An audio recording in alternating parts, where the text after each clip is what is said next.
भगवान शिव कहते हैं, परम्बा को कथा सुना रहे थे भगवती को।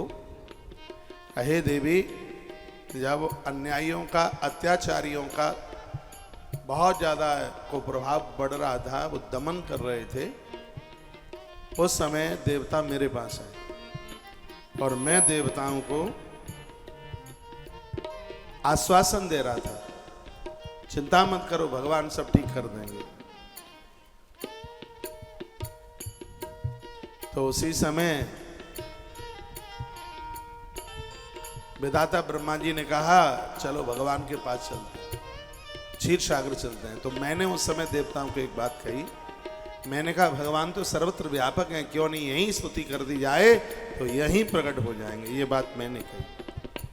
हरि व्यापक सर्वत्र समाना, हरि व्यापक सर्वत्र समाना, प्रेम से प्रगट होई मैं जाना, प्रेम से प्रगट होई मैं जाना।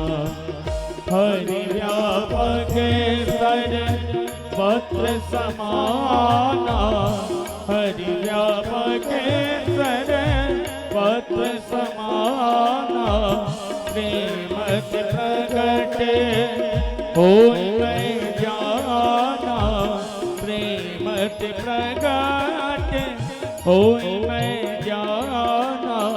हरि व्यापक सर्वत्र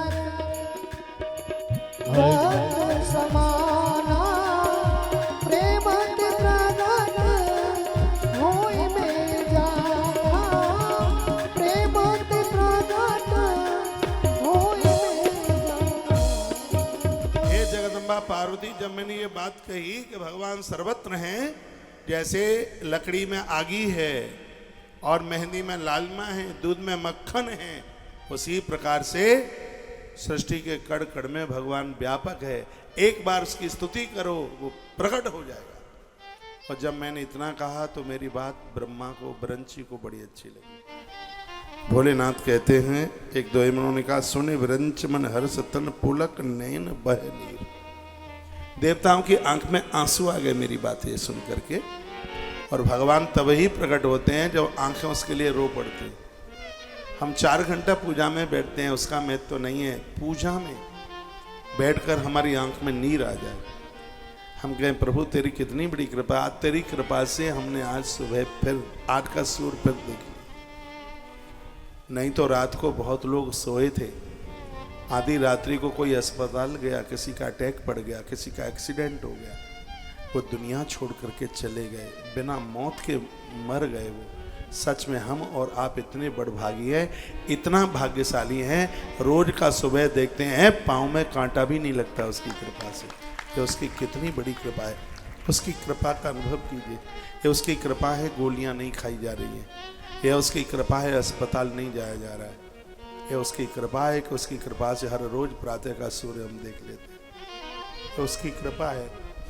उतना तो हम भजन भी नहीं कर पा रहे, उतना तो हम कर्म भी नहीं कर पा रहे हैं, उससे ज़्यादा तो वो हमारे ऊपर अपनी ऐसी कृपा का वर्षण कर रहा है जिसकी वजह से भारत जैसे पवित्र देश में नदियों के किनारे पर रह करके हम अपनी जिंदगी का निर्माण कर रहे हैं। 1 करोड़ जन्म धारण करके भी उस परमात्मा के ऋण से हम कभी मुक्त नहीं हो सकते। आज देवताओं की आंख में आंसू आते, देवता रो पड़े, भगवान शिव की आंख में आंसू की धार लगी। वो माता पार्वती को कथा सुनाते हैं, कहते हैं जगदम्बा उस देवताओं की टोली में मैं था।